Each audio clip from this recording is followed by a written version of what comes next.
ধরুন মুস্তাফিজ, শরীফুল হাসান কিংবা তাসকিন, বাংলাদেশের সেরা পেসারদের মাঝে কেউ একজন টেস্ট ক্রিকেটের সাদা জার্সি পরে করছেন স্পিন বল, সেটিও আবার অফ এবং লেগ স্পিন মিলিয়ে। এমন দৃশ্য টিভিতে দেখে কেমন রিয়েকশন হবে আপনার? হয়তো ধারণা করতে বেগ পেতে হবে অনেকটা, কারণ আপনি এমন মুহূর্তের কথা ভাবেনইনি কখনো। তবে কেমন হতে পারে তা ধারণা করা যাক। মাঠে থাকা আপনার সতীর্থরা হাসাহাসি করবেন, কিংবা ড্রেসিং রুম ছেড়ে রাগ করে উঠে চলে যাবেন আপনার দলেরই কোনো এক সতীর্থ। চেয়ার থেকে পড়ে যেতে পারেন কমেন্ট্রেটরও। এমন ঘটনাই ঘটেছে ওভালে, শ্রীলঙ্কার বিপক্ষে ইংল্যান্ডের তৃতীয় টেস্ট ম্যাচে। শ্রীলঙ্কার ইনিংসে তখন 6 ওভার 2 বল করা হয়েছে। ক্রিস ওকসের বলে এবং অলিস্টনের থ্রোয়ে রান আউট হয়ে আগের বলেই সাজঘরে ফিরেছেন লঙ্কান ওপেনার দিমুথ করুণারাত্নে। 3-এ ব্যাট করতে এসেছেন কুশাল মেন্ডিস। পরের বল করতে যাবেন ওকস, তখনই বাধে বিপত্তি। আম্পায়াররা সন্তুষ্ট নন আলো নিয়ে।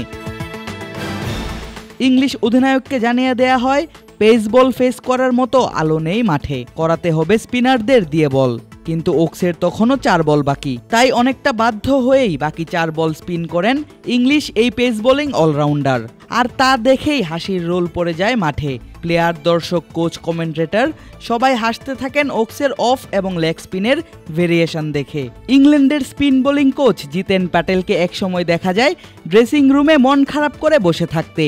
নিজের আসন থেকে পড়ে যান সাবেক ইংলিশ ক্রিকেটার এবং কমেন্ট্রেটর নাসের হুসেইন।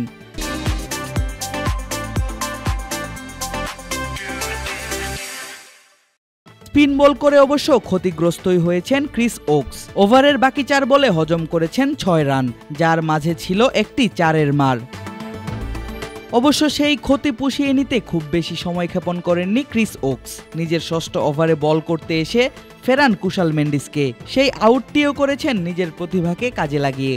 বল করার আগে স্লিপ পজিশনে অতিরিক্ত ফিল্ডার দাঁড় করান এই বোলার, আর সেই স্লিপে ক্যাচ তুলে দিয়েই আউট হন মেন্ডিস। তবে বোলারদের দাপট থাকলেও দ্বিতীয় দিন শেষে তৃতীয় টেস্টের চালকের আসনে অবস্থান করছে Sri Lanka. 2 batter Dhananjaya de Silva এবং কামিন্দু মেন্দিস হয়ে উঠেছেন এখন মূল চরিত্র।